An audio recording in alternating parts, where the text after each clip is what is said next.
And welcome to today's webinar looking at how we can boost state capacity.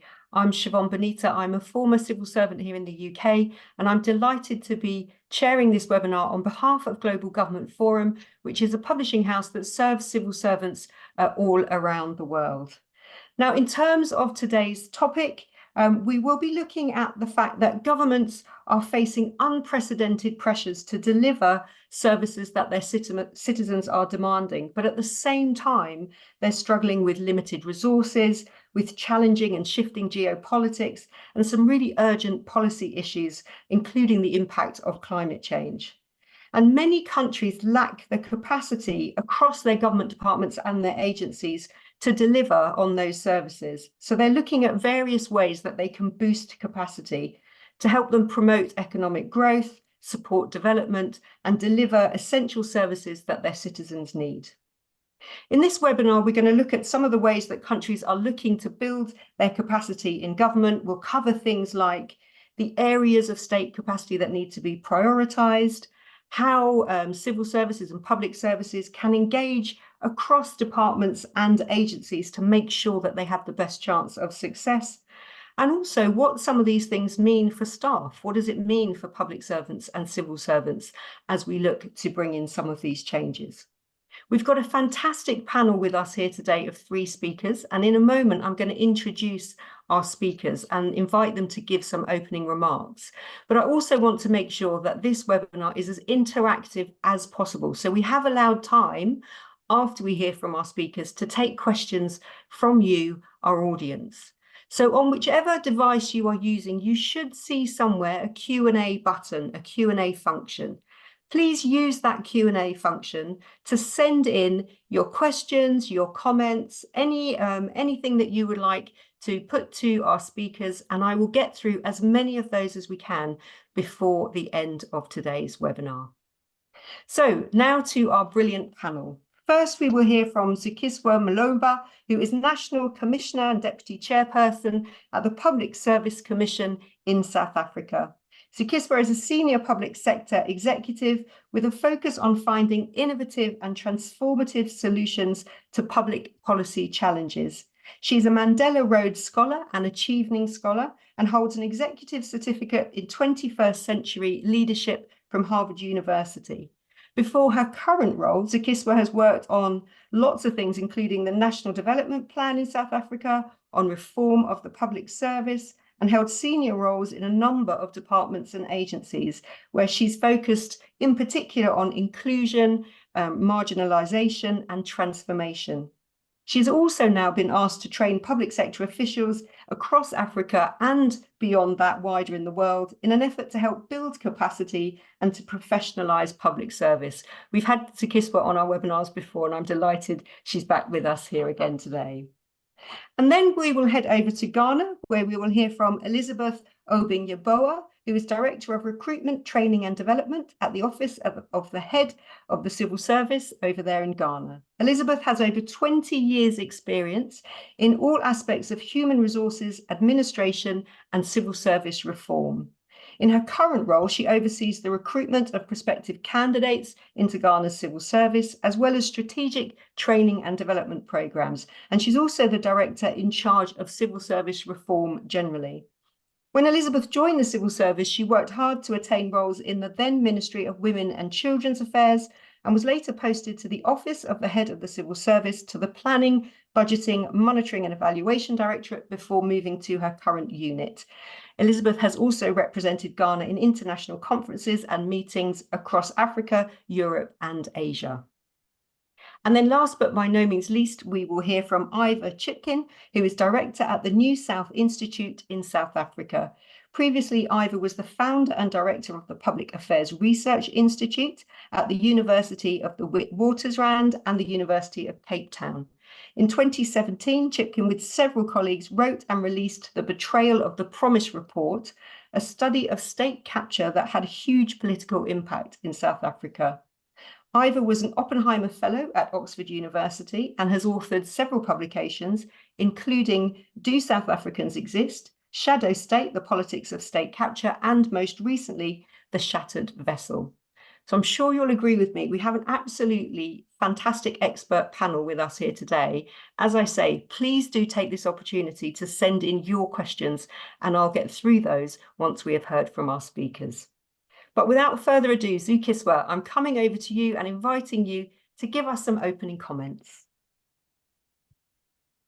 Thank you so much to the Global Governance Forum for given me the invitation once more to be a part of this wonderful discussion on how to build state capacity. And in my opening remarks, I would like to focus on South Africa as a case study by looking at the challenges of state capacity in the country and some of the key issues and the root causes.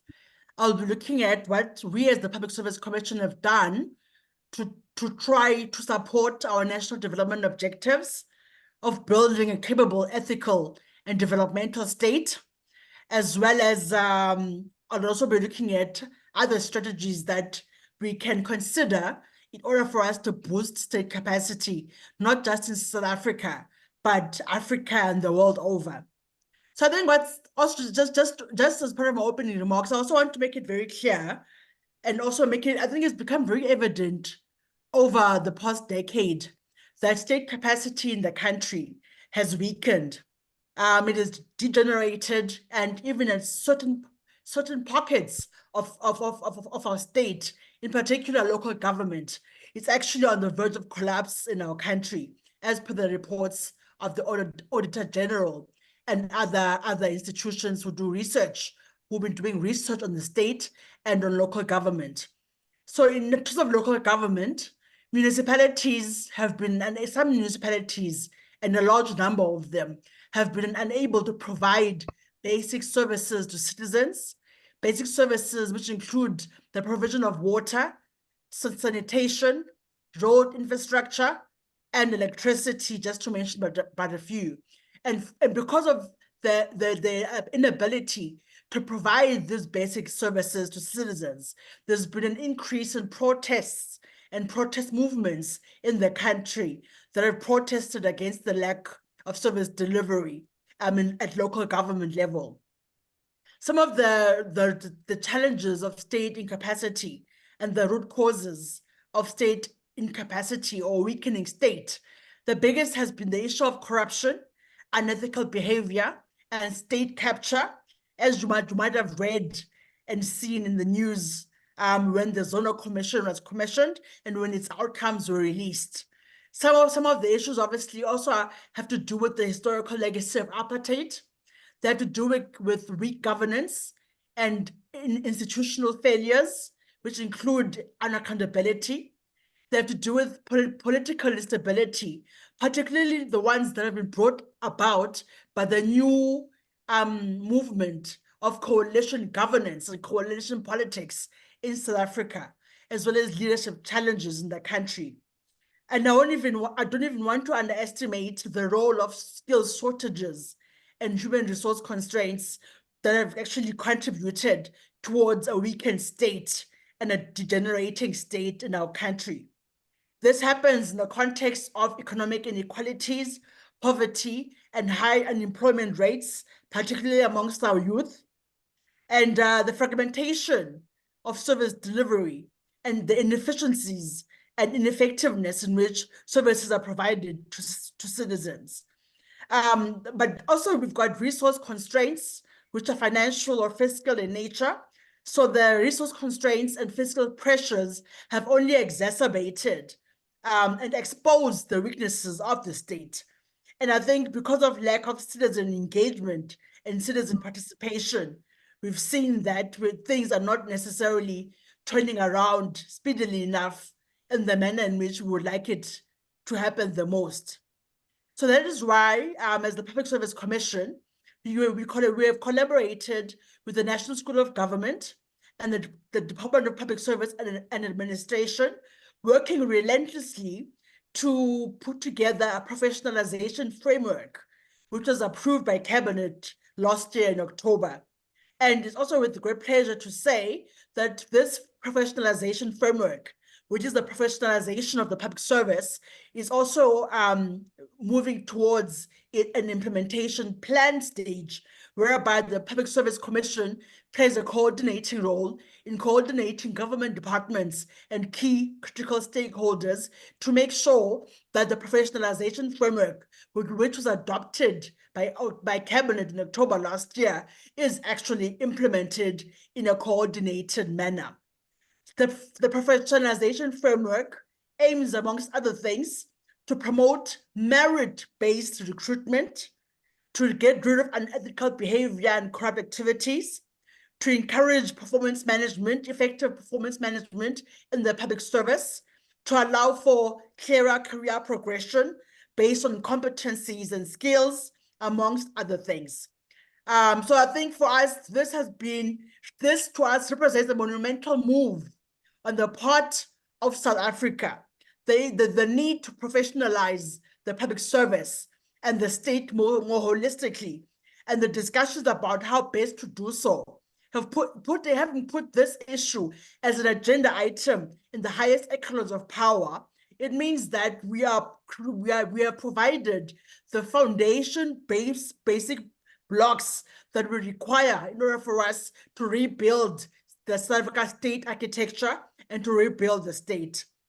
So as I said, the professionalization framework seeks to promote merit-based recruitment, to strengthen capacity and skills development, to establish standards and guidelines, in particular when it comes to ethical behavior, by also introducing things like lifestyle audits and integrity tests during recruitment, and also seeks to manage performance and generally foster a culture of professionalism and integrity, and also a cultural environment in the public service whereby whistleblowers are protected in order for us to promote transparency and accountability in the public sector. So we're hoping that our intervention and our role in trying to coordinate the implementation plan of the professionalization framework will begin to yield results very soon. And I think one of the things that we realized, well, which is why we actually decided to work with critical stakeholders to put together this professionalization framework and to build political buy-in and political will behind it. We realized that you can't have a situation in South Africa where you have the political arena or the political realm degenerating and collapsing at the same rate in which the administration is degenerating. If our politics degenerates because of the move towards a coalition governance, which has created high levels of instability in the state, there needs to be a separation between the political and administrative interface. The administration has to be rebuilt, it has to be professionalized, and we need to make sure that the bureaucrats who work in public service are autonomous whilst being embedded in the communities in which they serve. And some of the strategies are often beyond our professionalization framework. And I'm sure Mr. Chepkin will speak more about some of the recent events in the country at a legislative level and at a political level, which also are contributing towards the new agenda to rebuild the state. But there are also other strategies that can be employed by public servants and bureaucrats and political leaders across not just South Africa, but Africa and beyond. And I think the most important thing, and one thing which is critical, is the separation of party and state, the notion of embedded autonomy, and for bureaucrats to be insulated from political interference. There's a strong, heated debate at the moment in South Africa between the ruling party, which is the African National Congress, and the Democratic Alliance, which is the main opposition party in the country, about its cadre deployment policy, about the ANC's, the ruling party's cadre deployment policy. And the ruling party has strongly defended its cadre deployment policy, arguing that it requires cadres who understand the vision of the ruling party when it comes to the electoral mandate and who are loyal to the values of the party when it comes to implementing transformation in the country. The opposition party, on the other hand, has argued that the ANC's cadre deployment policy has actually led to a situation of state capture, whereby patronage and criminal networks through state capture have actually accrued and have been the result of its cadre deployment policy.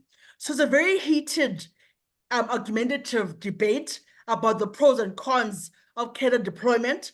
But I think my personal view as a deputy chairperson of the Public Service Commission is the fact that we do need to make sure that we do have a separation of party and state, that leadership of the administration are insulated from political interference, and that there's a set of embedded autonomy that is enjoyed in the public service in order for us to protect ourselves from maladministration and the malpractices of the cadre deployment policies of the ruling party and other parties who are in government, in governance, in other spheres of the or other provinces in the country, as well as other spheres of local government.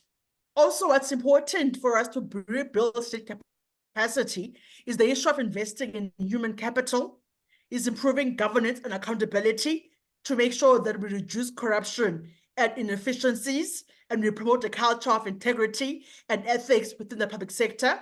It's about enhancing service delivery and rebuilding the capacity of the state through institutional reforms, making sure that there's political will and leadership at the very top, at all levels of society, to change the status quo and to rebuild and transform the state architecture. We need a long-term vision and long-term planning, high investments in education and training and human resource investments, the strengthening of institutions of accountability who will promote effectiveness, transparency, and accountability in the public service and in the state, the combating of corruption, which remains critical in our country, and obviously also the transformation of the socio-economic contextual environment in which we operate, and the promotion of good governance and democracy in the country. So those are just my opening remarks. I hope I've not taken too much of your time, and I've been able to stick to the 7 minutes given to me. But these are my initial thoughts at this point in time. I look forward to discussions. So Kiswa, thank you so much. I mean, it's a brilliant way for you to start, because I think you've set out so brilliantly just how big some of these challenges are that you are facing and that other countries in the region will be facing as well. So just a huge list of challenges. You said there's some of these historic legacy issues, institutional failures, political instability, leadership challenges with the coalition that you have at the moment, skills shortages in the workforce, inequality in the public, high unemployment, fragmentation and inefficiency in the way public services are delivered, and those big resource constraints as well. I mean, this is huge challenges. I want to come back to some of those when we get into our conversation about how optimistic you are about being able to meet some of those challenges. But then really, were you moving on to some of the actions that you've already been taking in South Africa? So really important on that professionalization framework, and then unpicking what that means around looking at those skills. How do you develop the skills? How do you focus on standards and ethics, shifting to a culture of integrity, protecting whistleblowers so that you can heighten accountability? And then really interesting for somebody like me sitting in the UK, really interesting all the things you said about political interference, combating corruption, making sure that civil servants are able to work with autonomy and impartiality. These are big challenges that lie ahead. Thank you so much, Sikiswa, for setting the scene. To the audience, I'm sure you've got questions already. I've got lots. Please start putting those in now. Elizabeth, I'm coming over to you. I could see you nodding through a lot of what Sikiswa was saying. So we're coming over to you for the perspective from Ghana. All right, great. Thank you very much, Benita. Thank you. So I'll be looking at, so trying to talk a few things about when or how state capacity can be boosted. And then I'll give a small case study about Ghana, what we're doing currently in terms of reforms. And so next, so I would say that, a strong and capable state is essential for fostering economic development, ensuring social justice, and addressing the complex challenges as has just been enumerated of our modern world. How then can we build a state capacity, or can we state capacity be boosted? Next, please. Next. So I would say strategic institutional reforms are key. We need to identify and address any efficiencies within government institutions, streamline bureaucratic processes to enhance responsiveness, incorporate agile methodologies to adapt to evolving challenges. Just the challenges that we have just heard from my colleague. And if you're able to do this, I'm sure we're able to get somewhere. The next, we have invest in human capital, and that is key. That is what in Ghana we try to do. So you train and upskill public service or public servants to meet their contemporary demands. And by so doing, you attract and retain top talent through competitive incentives. And we're looking at also promoting a culture of continuous learning and professional development. Next, everybody talks about technology, and we think that leveraging on technology for efficiency is also one key thing that we can do if you want to really boost state capacity. And so we implement digital solutions for streamlined service delivery. We enhance data analytics for evidence-based decision-making, embrace e-governance, that is key to improve citizen engagement and transparency. Moving on, we also will look at collaboration and partnership. What is it that we can do as government or public service? Build synergies between government agencies for optimal resource utilization, engage with the private sector and civil society for shared expertise, establish cross-border collaborations to address regional challenges. We can't talk about these without talking about the financial management, or in terms of finances to undertake all these reforms. And so enhancing financial management is also one key thing that we can take on board. Implement transparent budgetary processes for accountability. Next, please. Allocate resources judiciously to prioritize key sectors. Combat corruption through robust fiscal control and audits. So having given all these, I will now zoom in straight to talk about what we have been doing so far. We started some year back, about so many years ago. So I'd say from 1995, between 1995 and 2001, what we sought to do was to, increase performance or boost performance in the civil service, in particular, public civil service. Please, next. And so we promoted improvement and enhanced efficiency and effectiveness in the delivery of services in a client-sensitive manner. So at that time, what we sought to do was to reach out to our clients. We set out client service units. We came out with client service charters and ensure that everything that we were doing, we're meeting the needs of the client. We also carried out institutional capacity strengthening programs in our ministries and our departments. We instituted good governance culture in all aspects of the organization and management. We introduced important management concepts such as the development of performance improvement plans into the works of the ministries and our departments. Now, the ultimate goal of earlier, what I have just described, initiative was to make the public sector more responsive, efficient, and effective in the delivery of services to the clients or to the publics. The positive results of these mainly supply-driven reform initiatives were, however, not sustained. And so, please move to the next. And so, next. And so in 2018, the government then, next please, the government sought to come out with a national public sector reform strategy. Just to look at the goal of this strategy was to enhance or is to enhance public service delivery to the citizenry and the private sector. The strategy is centered on 3 principles. We want to look at the purpose, so to cultivate a new sense of purpose in the public sector, build the capacity of the personnel, the people who are delivering these services, and also strengthen public service delivery processes. So this is what we have been doing. So, and these 3 principles are sitting on 6 pillars. Next, please. And so we have citizen and private sector focused public sector. Pillar 2 talks about capable of disciplined workforce.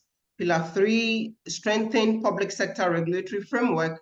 Pillar 4, modernized and improved work conditions.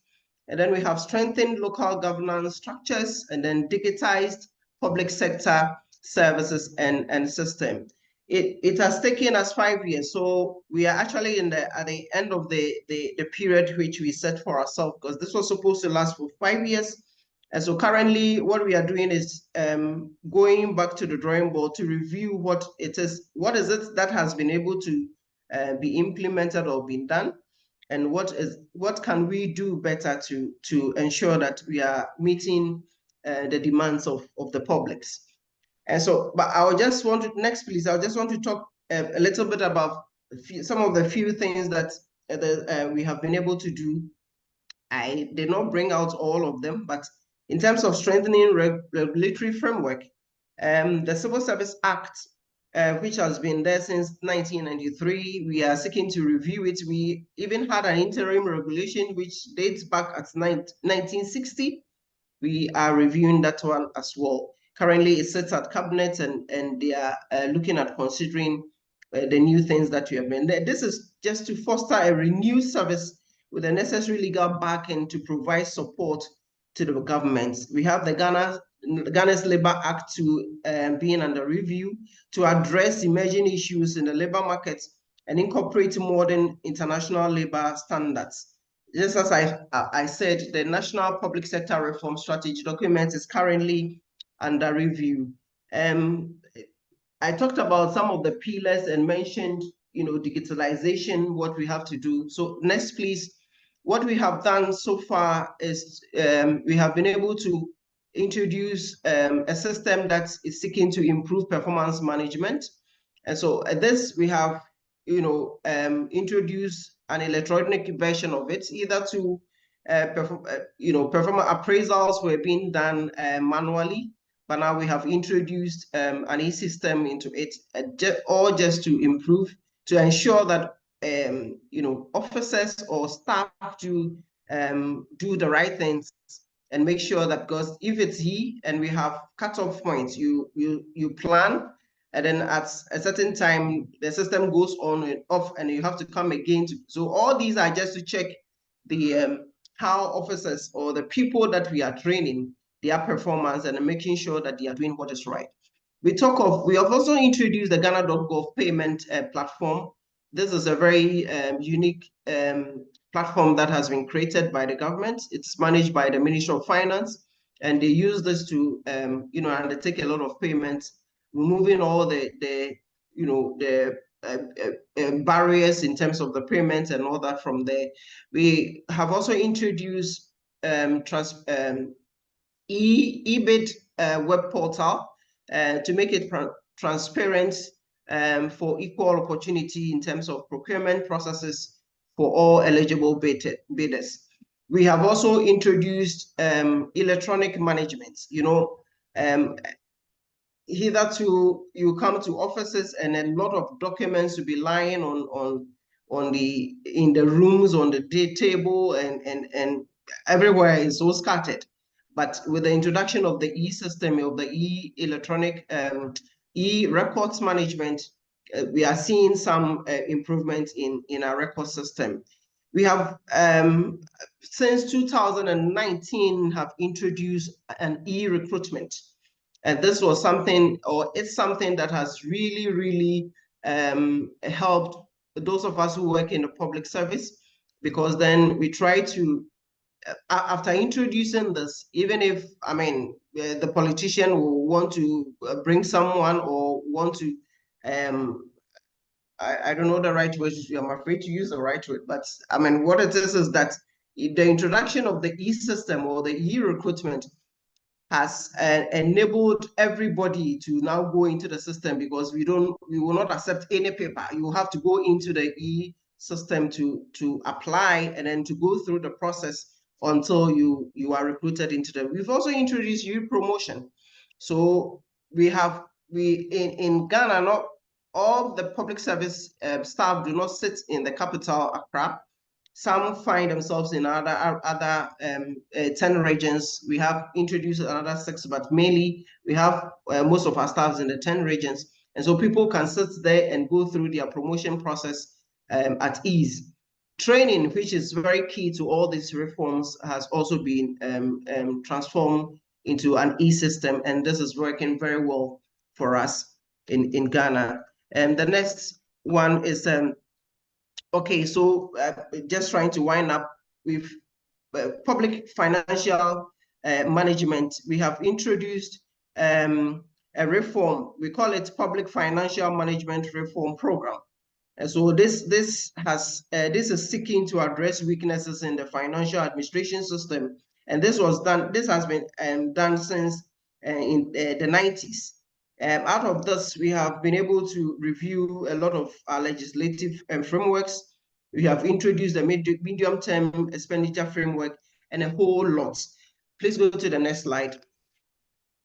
I just want to conclude because I know there will be questions so that I can respond to that. So in conclusion, I'll say reform is about improvements in processes, structure and system. Just as we think of big structural changes, it is also very important for us to focus on implementing existing rules and making small innovations to achieve the desired changes with limited resources. Focus and consistency is what is needed to boost our states. Thank you very much. Elizabeth, thank you so much. I love the way you've ended there, that you need to do all the big stuff, but you also need to make sure that you get all of those details right as well and be really focused on getting the basics and the foundations in place. So echoing some of what Zukiswa said in terms of some of those challenges that you face there, but really giving us some of the detail in terms of what you've done with your strategy there as well. So focusing on addressing inefficiencies, trying to increase the pace and the responsiveness with which you can deal with the customer demands.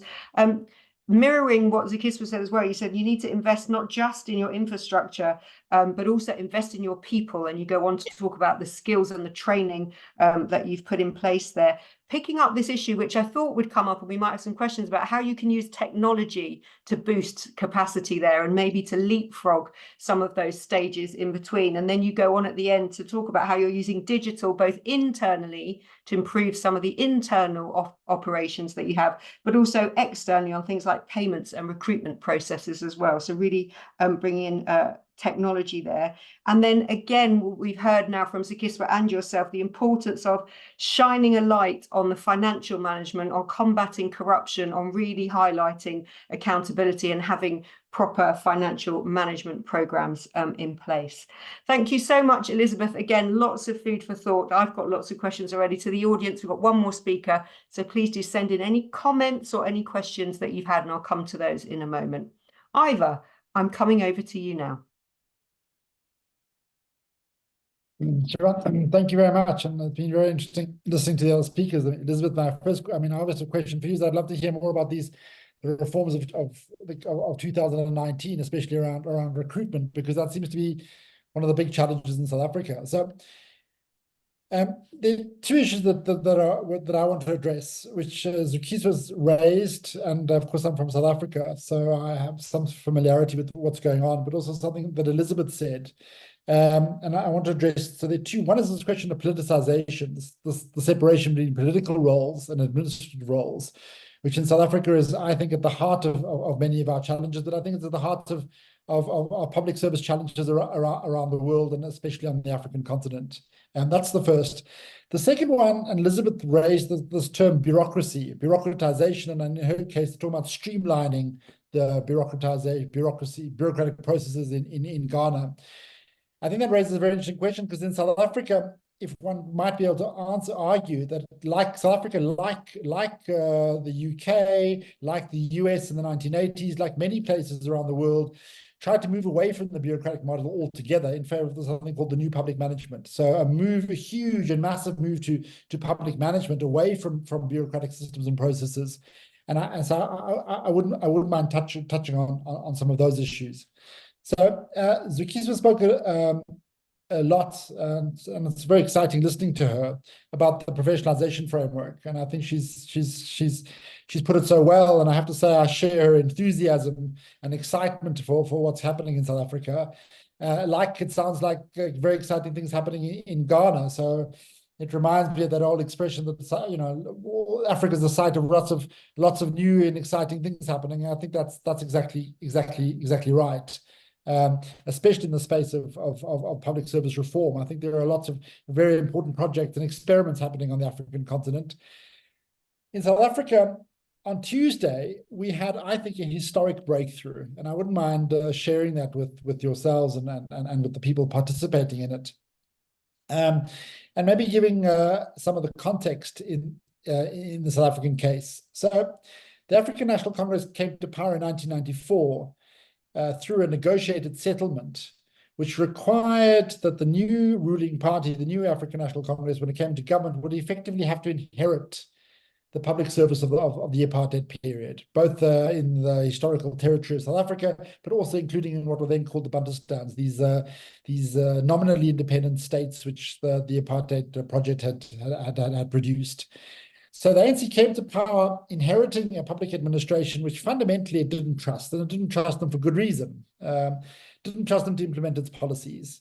And the way in which the ANC dealt with that problem was through a system which is becoming more and more common today, to the deliberate politicization of our public service. So in this sense, there's a fundamental continuity between the apartheid period and the post-apartheid period when it comes to public administration, in that we continue a tradition of a highly politicized public administration. The apartheid public administration was highly politicized, especially since the 1980s. We continue that tradition, but with a view of fundamentally turning it around. So these would not be administrators committed to the apartheid project, rather these would be administrators committed to the democratic project or the post-apartheid project. And we do this politicization not in practice only, we do it in law. So the foundational piece of legislation of the new South Africa, even before the Constitution of 1996 is ratified, is something called the Public Service Act of 1994. The Public Service Act does all sorts of wonderful things, including it provides the framework for re-establishing South Africa as a unitary state, absorbing and integrating former homeland and racially separated administrations into a single system. So there's some remarkable things in there. But what it also does in Section 3 in the Public Service Act, it does something which I think our listeners will be surprised by. Colleagues in the African continent are always stunned by, and of course by American and European standards are shocking. Public Service Act of 1994 in Section 3 does two extraordinary things. It gives politicians, either the president, either a national minister or a provincial minister, it gives them discretion over all appointments and recruitment of public servants. So by law, in effect, all public servants in South Africa are potentially political appointments. And that question of potential is important because they're only not political appointments to the extent that the minister delegates that recruitment authority to a director general or to a head of a department. In other words, the director general, the most senior official, can only get involved in recruitment to the extent that the minister delegates those powers to him or her. So it's an extraordinarily legally, structurally politicized system. But it doesn't stop there. The Public Service Act also makes every operational decision inside departments at the discretion of the politician. In other words, not just recruitment, but the design of the department, the structure of the department, the choice of operating model. All those decisions are, in principle, at the discretion of the minister or the president or the provincial minister. So you have by design an extraordinarily politicized system. And as I said at the beginning, it was originally done to address the fact that the ANC was inheriting an apartheid administration. But that's really come to bite South Africa. And that's why the reforms which happened on Tuesday, I think are historical, because the amendment bill that just got passed in the National Assembly, it's supposed to go through other steps through our parliamentary process. But the bill that just got passed on Tuesday effectively does away with Section 3 of the Public Service Act. In other words, it effectively reduces or constrains the discretion of ministers, presidents, and provincial ministers in those two areas of recruitment and of operational decisions.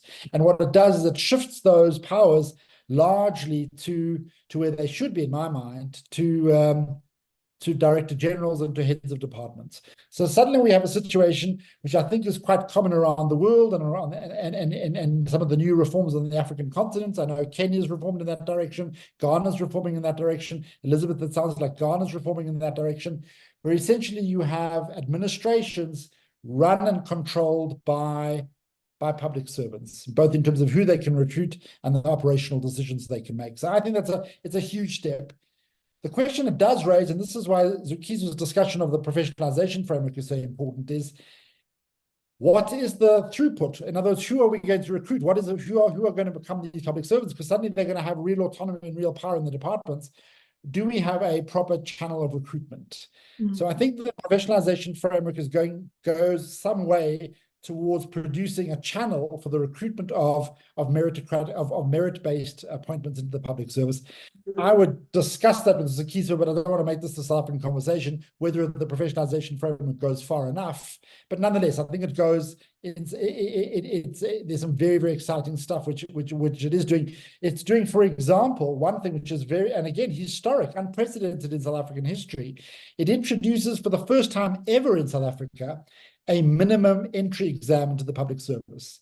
The entrance exam is at a very low bar, but nonetheless, we've never had such a thing in the public service before. I think it's a very progressive step. So that's the context really where South Africa is. Some very, very exciting developments, a very, very exciting moment, and of course a very exciting moment to be having this conversation.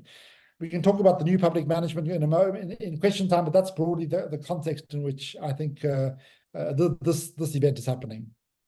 Ivor, thank you so much. Thank you for your both reacting to what Elizabeth and Zukiswa said, but also giving us that, really bringing it up to date by explaining what's happened just last week in terms of that shift from, as you were saying, from what was embedded in law before, which was essentially that ministers had oversight of kind of appointments and senior appointments, so a very politicized appointment system, to actually now shifting the responsibility for that away from politicians to DGs and heads of departments. So much closer, I think, to systems that, for example, we would be familiar with here in the UK, where you have an impartial recruitment process, although some people might say that's under threat in certain countries at the moment as well.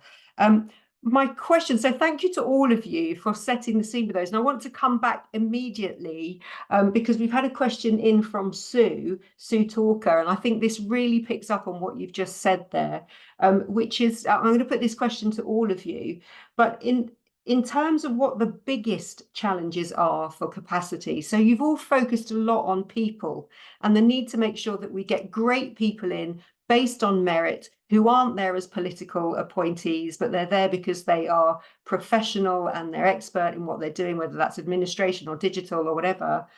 Is that the biggest challenge, the people side of things? Or is it, as some of you also touched on in your opening remarks, the infrastructure issues, building that kind of solid base and the limited resources that you have? So which of those do you think are the biggest challenges for boosting capacity? Zukiswa, we haven't heard from you for a while, so we'll come back to you first on this one.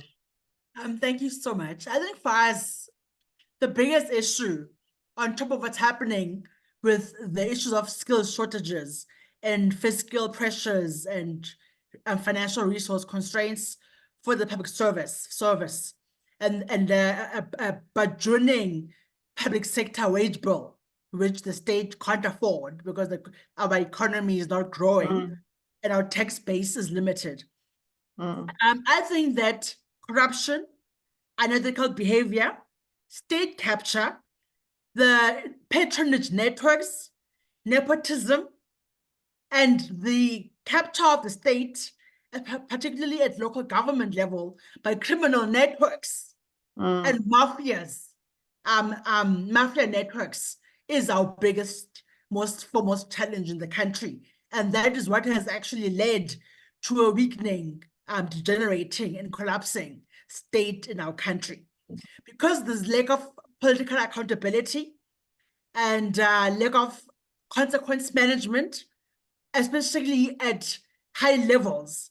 I think our policing for enforcement of institutions have done a good job at trying to capture the smaller fish who are involved in corruption. The challenge has been about making sure that that escalates to the highest levels of power within South Africa, so that those who enjoy political protections, that they too are actually managed out of the system and are held responsible and accountable for corruption and fraudulent activities and nepotism, which have crippled the state. For us, that is our new apartheid in South Africa at the moment: corruption and state capture. And Zikiswa, you mentioned in your opening remarks the protection of whistleblowers, for example, and you're speaking very openly about corruption and nepotism and those issues.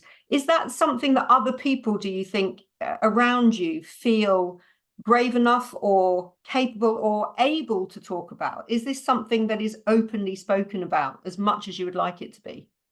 So I think last year and the year before, the Public Service Commission actually hosted a whistleblowers protection symposium, whereby it brought critical stakeholders, including the Hawks and the SIU and our policing enforcement institutions, just to basically say, well, how far are we going to make sure that whistleblowers are actually protected when they do disclose instances of malfeasance and corruption and fraud and ethical behavior in the state as well as corporate South Africa.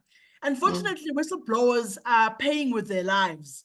They're not only find themselves as prisoners in protection houses, unable to work because they're seen as snitches, people who expose the big guns or the people who are influential in the organizations for corrupt behaviors, but they're also losing their lives. So it's actually a very big issue in this country, and something that we as the Public Service Commission take very seriously, which is why we've committed on an annual basis during International Anti-Corruption Day in December on an annual basis to partner up with institutions like the UNDP and UNISA and to have public debates and discussions about the various ways in which whistleblowers can be protected, including the extent of actually providing a whistleblowers fund that provides financial incentives for reporting, because the consequences of reporting corruption is you losing your livelihood. Wow, thanks. And also we participated in the legislative processes of the state that basically have looked at strengthening our whistleblower protection legislation and regulation. So we've also participated at that level and encouraged public debate and discussion on the issue of how best to protect people who are selfless, sacrificing, and have gone the extra mile to expose bad behaviors. Thanks, Zikiswa. I mean, such serious issues there that you're uncovering. And Ivor, I will come back to you in a minute to see if you think these changes that have happened are going to help in some ways with the kind of corruption side of things. But Elizabeth, I want your thoughts on this question from Sue of the biggest challenges, if you had to say between kind of people or resources, where do you think the biggest challenges are? All right, thank you very much. Okay, so when we started this whole crusade, we noticed that the people were, in terms of putting it on a scale, the people were our biggest challenge, because then we needed to ensure that, okay, so the people, we want to bring change. So, but if these people are corrupt, if these people don't know what they have to do, if these people are just doing things anyhow, what do we do? And so we decided to tackle the people first. And so there has been a lot of training and retraining just to, imbibe in them what is ethical and what is not, so that people can do the right thing. But obviously, as an institution or as a country, we have huge infrastructural challenges. Yes. We have a lot of financial challenge. We have even sometimes you enter a typical public service office, and the simple tools to work with are not there. And so yes, those challenges are also there. There has been, you know, promises upon promises to ensure that those things are provided to ensure the public service deliver its services as it were. And so yeah, for us, the challenges are huge. They are huge. But we thought that once you tackle the human beings, the people that are in there to do what they have to do, and then yeah, they might have, you know, some intuition to do what is right, even if you have small resources, you know. So it's not so much that one challenge is bigger than the other, it's more a sequencing. You have to get the right people in place first. Certainly. Yeah, thanks, Elizabeth. Ivor, I want to put this to you slightly differently then, based on what you've heard. So it is this issue of kind of people and resources, but do you think this change then in the legislation will actually help tackle some of these issues around corruption and obviously the types of people that you are having in the very senior levels? Sorry, I was on mute. Yes, it will, and I'll come to that in a second. But if you don't mind, I wouldn't mind quickly addressing the question that was earlier around capacity, only because I think it raises a very interesting dilemma or paradox in South Africa, that I think we often spend our time training for a certain idea of what public servants do in South Africa, whereas actually that's not what they do. I'll give an example in that original idea, moving from bureaucracy to public management. So much of government's work in South Africa, and I mean so much of it, and I think in local government it's overwhelmingly the case, that the municipalities or officials in government are not actually doing the tasks that they're ostensibly there for. It's all outsourced. So the scale of outsourcing in South Africa is just something to behold. So if you are in an electricity department, for example, in a municipality, it's very, very unlikely that you are overseeing a team of electricians or engineers or whatever they might be. It's very, very likely that there are a whole range of companies, private companies that are doing the job on behalf of the municipality. So essentially, what our public servants are doing is essentially that they're managing third-party service providers. But that's not how we think about their role, and that's not how we train for their role. So I think that capacity issue is very interesting. I mean, it goes back to those debates around joined-up government under Tony Blair. I think we've got a huge mismatch between how we think about what our public servants are doing and the training we provide them, as opposed to actually what they're doing and their role is. So I think that question on capacity is an interesting one. I'm optimistic that the new legislative reform will go some way to dealing with these questions of corruption, only in this respect, that it will make it much more difficult for corrupt politicians to deploy their friends and family or allies into key positions in government. I don't think it's going to stop it. I just think it's going to become, they're going to have to find other routes. So currently it's fairly straightforward. If they want to bring in key people, they have a whole variety of means of doing this, including actually expanding their own offices. They can bring in advisors, but they can also have discretion when there's a vacant position into actual appointments. It'll constrain that space, and I'm very optimistic about that. But of course, it does require the chain of people coming in that one has to deal with those recruitment practices on the other side as well. But I do think in the first instance, the simple answer to your question is yes. I think it's going to help. Thanks. And I want to come on to that then. That's a nice way to lead into if you are changing recruitment practices, and Elizabeth, you've already done a lot of this in Ghana though.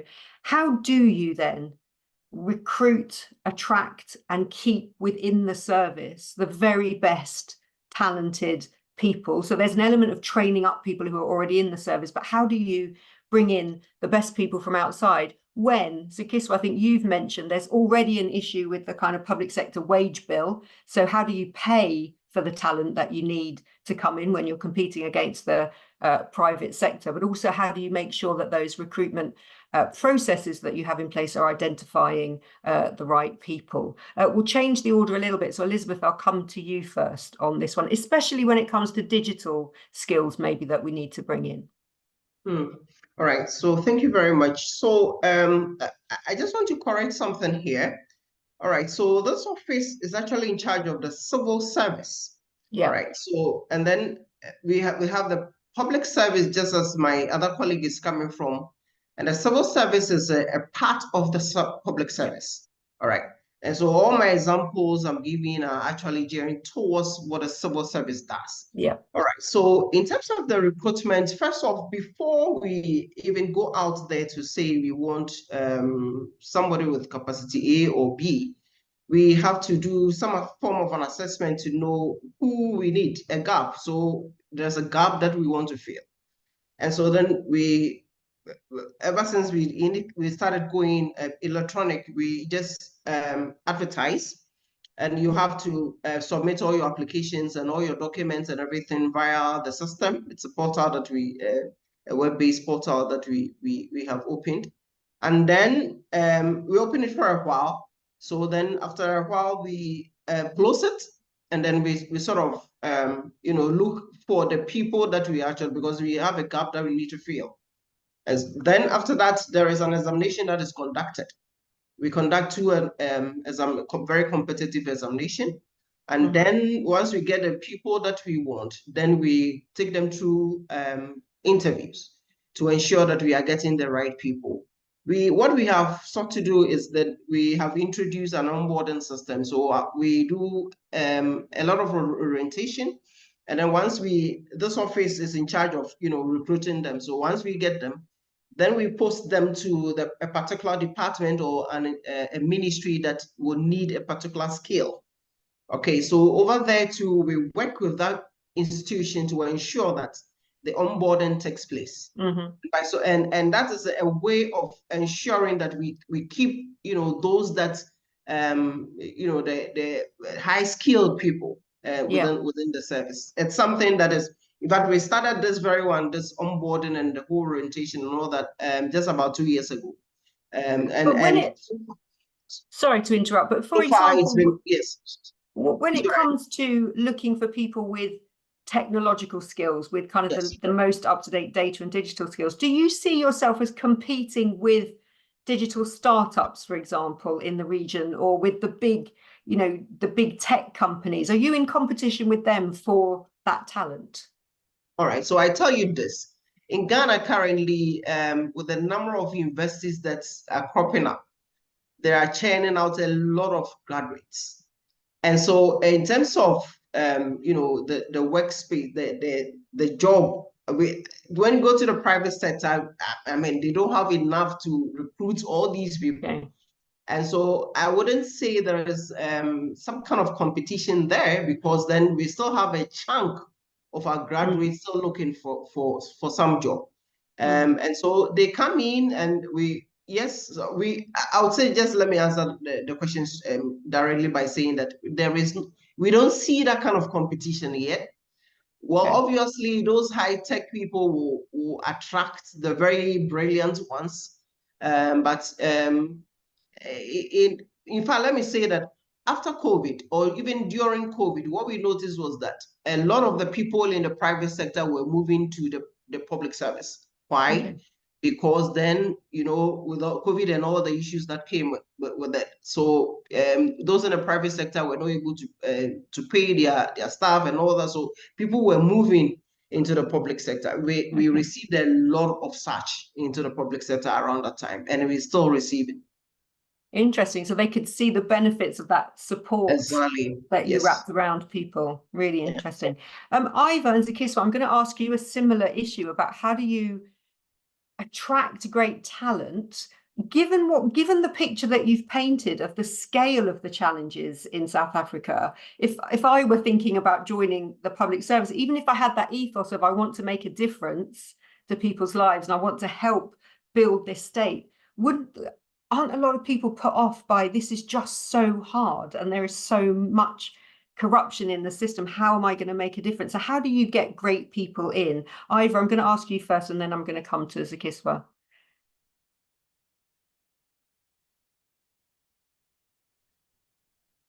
And I think that's right, and I think the current situation, I think being a public servant is extraordinarily difficult. So if you go in with the integrity and ambition and some degree of idealism, I think it's a very, very difficult environment to be in, and I think that's one of the big things that we have to deal with in South Africa.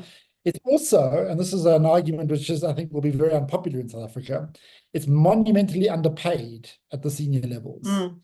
So there's a huge move to further constrain spending on public servant salaries as an aggregate. But I actually think comparatively, senior public servants are underpaid relative to the private sector. So it's both a very difficult place to want to work in, and also compared to the private sector, you're earning a lot less money. So I think there's a whole lot of cultural work to be done.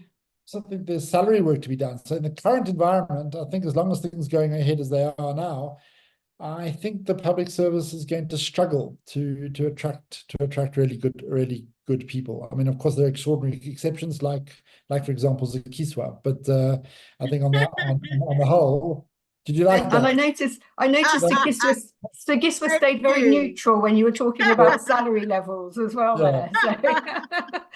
Well, I think, can I just make one final point there? I mean, there is a narrative in South Africa and generally and I think there's a kind of prejudice from the 1980s that somehow public servants are all grey, dull, untalented, that really excellence is found in the private sector. It's complete rubbish.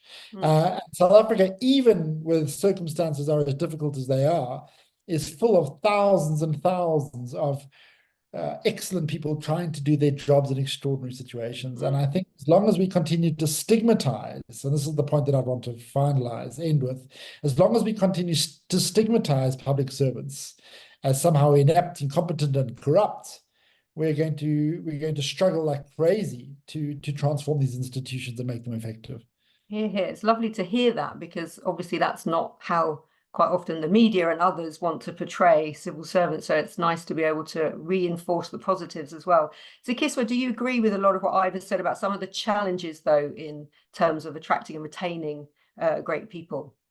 I think over and beyond the fact that the public service doesn't necessarily always offer competitive salaries, especially in the highest echelons of the departments, I do believe, though, that the best way is to attract high talent and the best within our society is by changing perceptions. Currently, the perception about public servants is that they're lazy, they are corrupt, unethical, and that public service is a place where you retire as a professional, and not a place where you build a progressive, engaging, and intellectually intensive career, which is actually satisfying. So we need to change perceptions about the job satisfaction levels within the public service. And I think that can only be done by telling people stories and the stories of bureaucrats who have been successful and have been public servants for many years, trying to introduce incremental or monumental changes through their work and through the public service.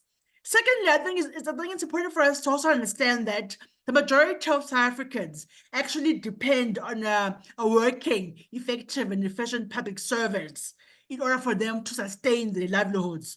Because a majority of our citizens are poor, they can't opt out of the state and its services. They actually are reliant, literally, for their very survival on the basic services provided by the state. So I think if we make it and we encourage the moral ethos of servant leadership and transformative leadership in the public service, and literally reinculcate and reinvigorate the sense of service and personal and professional fulfillment that comes with working for a caring state that cares for its society.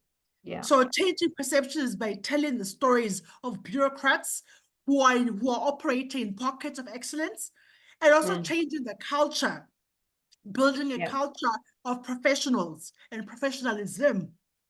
And And really interesting, I think what you said at the beginning, that if you can create excellent services and then your public have a good experience of engagement with the state, you build that trust, which is then a virtuous circle. But actually, if service delivery degrades, then people lose trust in the state and then they don't want to engage in the state. So it's kind of that virtuous circle that you're trying to get back to.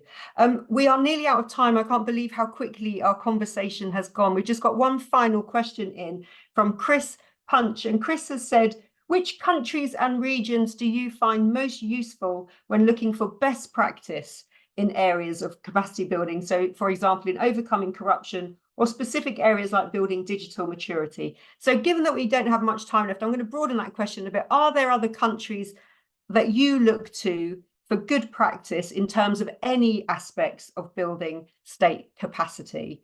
Ivor, I'll start with you. Well, I mean, very quickly, I mean, I think there's some very, very interesting and very exciting experiments happening on the African continent. So I think what's happening, for example, in East Africa is very exciting. What's happening in Ghana is very exciting. What's happening in North Africa, Morocco, for example, I find very exciting as well. So the African continent is very interesting. There's also some very exciting or very interesting things happening in Eastern Europe. The Balkans, for example, not necessarily positive stories, but the kind of the negative stories which help us understand what's happening here. So strangely enough, I find South Africa eminently comparable to, say, Serbia, for example, or parts of Eastern Europe.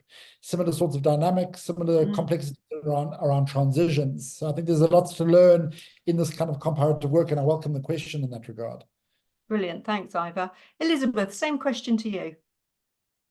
Yes. Okay. So, okay. So, in terms of that, I would say, okay. So, I just want to zero in into, say, performance management. You go to the Asia and go to the Korea, and they have a very perfect system that they run there in terms of performance. So we look up to them. We recently visited the UK, trying to understand the UK civil service and how we can bring back home what it is that. So we equally look up to the UK civil service as well, and what it's doing. It's quite something that we thought that we could implement here. Yeah. Thanks. And interesting, GGF, we did a kind of study tour where we took civil servants from Barbados and we took them to Iceland. And actually there, you wouldn't immediately think of those two countries coming together, but in terms of digital transformation, they had similarities that were actually really helpful, similar size populations, focus on tourism as a big part of their economic development. And they really found that a very helpful kind of exchange. So I think, as Ivor, as you were saying, it's really useful to have some of these cross-border conversations, I think. That was the same thing that we did. That was the same thing that we did with the UK study tour. Yeah. Yeah, you can focus on particular elements, I think, of your programs. Exactly. Yeah. So, Kistel, we started with you. I'll finish with you. Your thoughts on this one? Yes, I think, Price, Asia serves as a very good example of what strong states can do in leading development and transforming societies. And in this regard, I think Singapore particularly comes to mind, not only because of the way they've been able to transform their economy, but also the way in which they've been able to get citizenry buy-in and political buy-in for ensuring political accountability, dealing with corruption and building an ethical state. So I think Singapore, for me, definitely comes to mind. Also, social democracies, or even some social welfare states like Sweden. The fact that vulnerable, marginalized groups in those societies are able to depend on a strong state and strong state intervention when it comes to the preservation and promotion of basic livelihoods. We also look upon some social democracies. So we look upon examples provided for by developmental states in East Asia and just Asia more generally, as well as social democracies. So Kiswa, thank you so much. And that I think that brings us to the end of our conversation today. I want to say a huge thank you. I've enjoyed this conversation so much. To Zukiswa, to Elizabeth, and to Ivor, thank you so much. I think you've really set out very clearly the scale of the challenges, I think, facing countries, especially in Africa there, but also given us hope, I think, with the things that you're saying are happening and the progress that you've made, that those challenges can be met, and in particular through investing in people and making sure that we get the right people as well as the right processes in place. Thank you to our audience for sending in your questions. We will have sent to everybody who was in the audience today and everyone who registered a short questionnaire. If you don't mind taking a couple of moments to fill in that questionnaire, I'd be hugely grateful. It means that in GGF here, we can make sure we give you exactly the type of webinars that are most useful for you. And on that note, you should see on your screens now, on the 2nd of May, we've got a webinar on one of the issues that really came up a lot here today in our conversation. So boosting skills across the public service webinar to drive reform. And again, that will be focused very much on Africa. So if you are interested in that, please do register for that conversation as well. We will send a link with today's video to everybody who registered and everyone who attended live. So you can share that with your colleagues. You can watch it again if you think any of your colleagues would be interested in hearing the conversation. And there will be an article written covering the key messages that came out of today's conversation, and we'll send that round in a couple of weeks' time. But again, thank you to our 3 brilliant speakers. I really, really enjoyed that conversation, and I hope that we see you all again very soon on another one of our webinars. Thanks to all of you. Enjoy the rest of the day. Thank you. Have a good day. Bye.